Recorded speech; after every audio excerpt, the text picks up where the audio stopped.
Good morning, রোজকার জীবনযাত্রায় তোমাদের স্বাগত। আজ কামার পুকুরে আমাদের তৃতীয় দিন।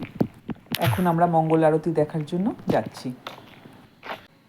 তবে তোমাদের বলে রাখি, আমি যে এই ভিডিওটার ভয়েস ওভার দিচ্ছি, মাঝে প্রায় 1.5 মাস পেরিয়ে গেছে। এই 1.5 মাসের মধ্যে আমার বম্মা, আমার বড় মামা, আমার শাশুড়ি মা 3জন চলে গেলেন।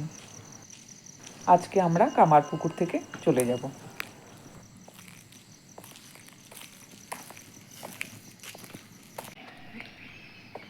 মঙ্গল আরতি দেখে ঘরে চলে এসেছিলাম, এখন আবার যাচ্ছি মন্দিরের দিকে। এখন চ্যান্টিং হবে, গীতা গান।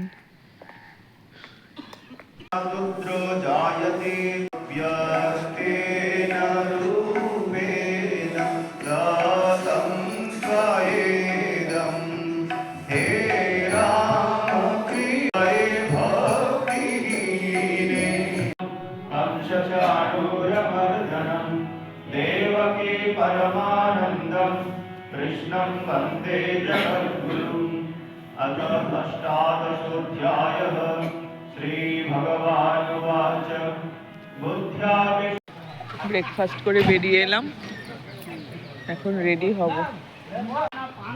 এখন রেডি হয়ে একটু গোছগাছ করে নিই, তারপরে যাব জয়রামবাটি। রুমকে বাই বাই বলে এখন জয়রামবাটির উদ্দেশ্যে আমরা রওনা দিলাম। সব এই রুমটাতেও আমার একটা পুরনো স্মৃতি জড়িয়ে রয়েছে। 10 বছর আগে যখন আমি বম্মাকে নিয়ে এসেছিলাম, তখন এই রুমটাতেই ছিলাম। আগের ভিডিওতে আমি বলেছি, আবার কবে আসা হবে ঠাকুর জানে। চলো বেরিয়ে যাচ্ছি আমরা, অটো এসে গেছে।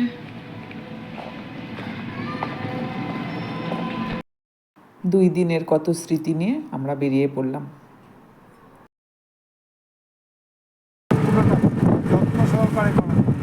আবার কবে আসবো জানি না কামার পুকুর। ঠাকুর টানলে আসতে পারে। হ্যাঁ, ঠাকুর টানলে আসবো। হ্যাঁ, যতক্ষণ না এই যে স্কুলটা, কামারপুকুর রামকৃষ্ণ মিশন বিদ্যালয়।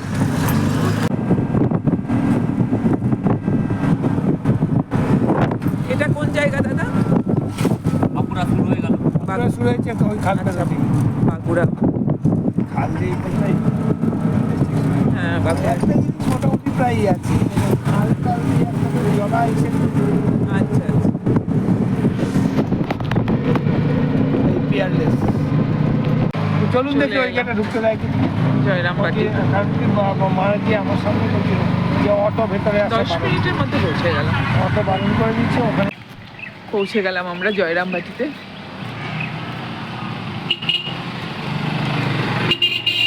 ঠিক আছে। দাদাই কালকে ক্ষীরপাইও নিয়ে গেছিলেন, এই অটোওয়ালা দাদা। চলে এলাম মায়ের এখানে। ভেতরে মনে হয় ভিডিও তুলতে দেবে না, ঠিক আছে ভেতরে যাই আগে। জয়রামবাটিতে মায়ের কাছে চলে এলাম, আর রুমও পেয়ে গেছি। খুব সুন্দর সব ব্যবস্থা আছে, এখানেও এসি। এখন তো অবশ্যই এসি টেসি কিচ্ছু লাগবে না, যথেষ্ট ঠান্ডা পড়েছে।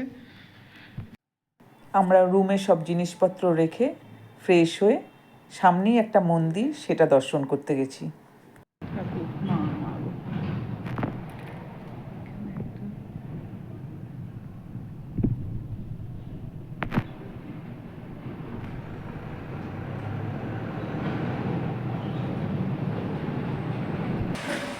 এই কালী মন্দিরে এই কালী মন্দিরে পুজোর জন্যেই মা শ্যামাসুন্দরী দেবী, মায়ের মা শ্যামাসুন্দরী দেবী ধান রেখেছিলেন। আচ্ছা। সেটা সে বছর কোনো কারণে না নেওয়াতে মায়ের মনে শ্যামাসুন্দরী দেবীর মনে খুব দুঃখ হয়, এবং তিনি তখনই জগদ্ধাত্রী স্বপ্নাদেশ দেন। সে তা থেকে জগদ্ধাত্রী পুজোর সূচনা। আচ্ছা, ওই জয়রামবাটি মায়ের ওখানে যান।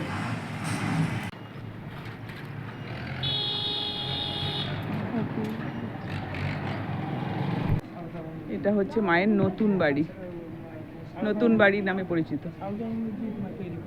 হ্যাঁ, দুপুরে প্রসাদ নেওয়ার পরে কিছুটা রেস্ট করলাম, এখন আবার রেডি হয়ে গেছি।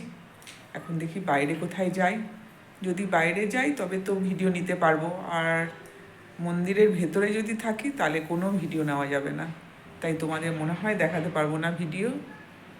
আর যদি কাউকে বলে নিতে পারি তবে দেখাবো। চলো তাহলে এখন কোথায় যাই তোমরাও দেখো আমিও দেখি। এই সেই মায়ের পুণ্যি পুকুর, ওই যে ওইদিকে মন্দির। এখন যাচ্ছি আমরা সিংহবাহিনী। চলো।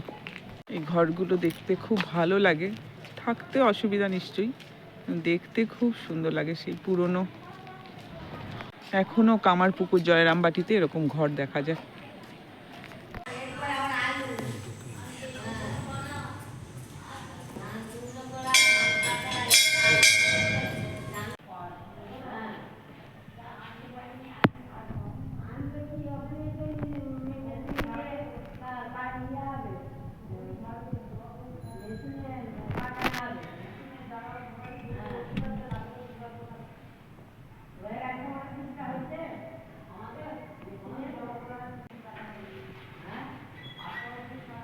এটা হারিকাঠ, এই হারিকাঠটাই মা যখন মাতক সিংহবাহিনীতে মালিকা হিসেবে বলিও পাঠাতেন না, বলি।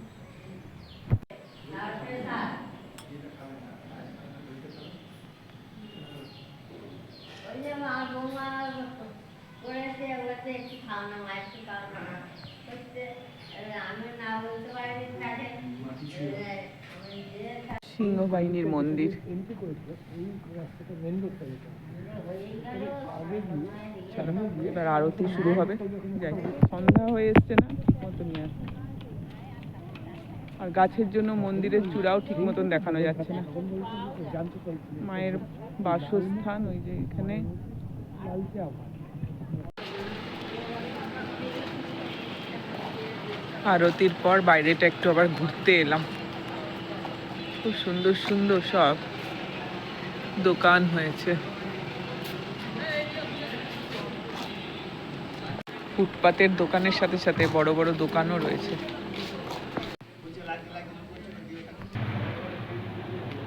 এখানেই ভানুপিসি মাকে চতুর্ভুজা রূপে দেখেছিলেন, এই জায়গাটাতে।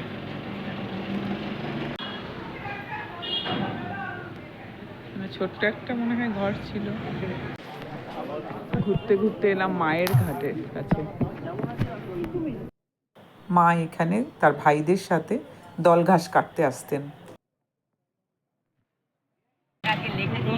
মায়ের ঘাট।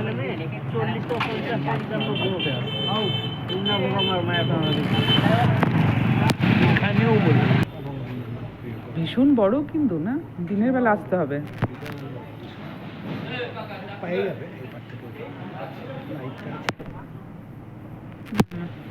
দিনের বেলা এসে দেখাবো আবার।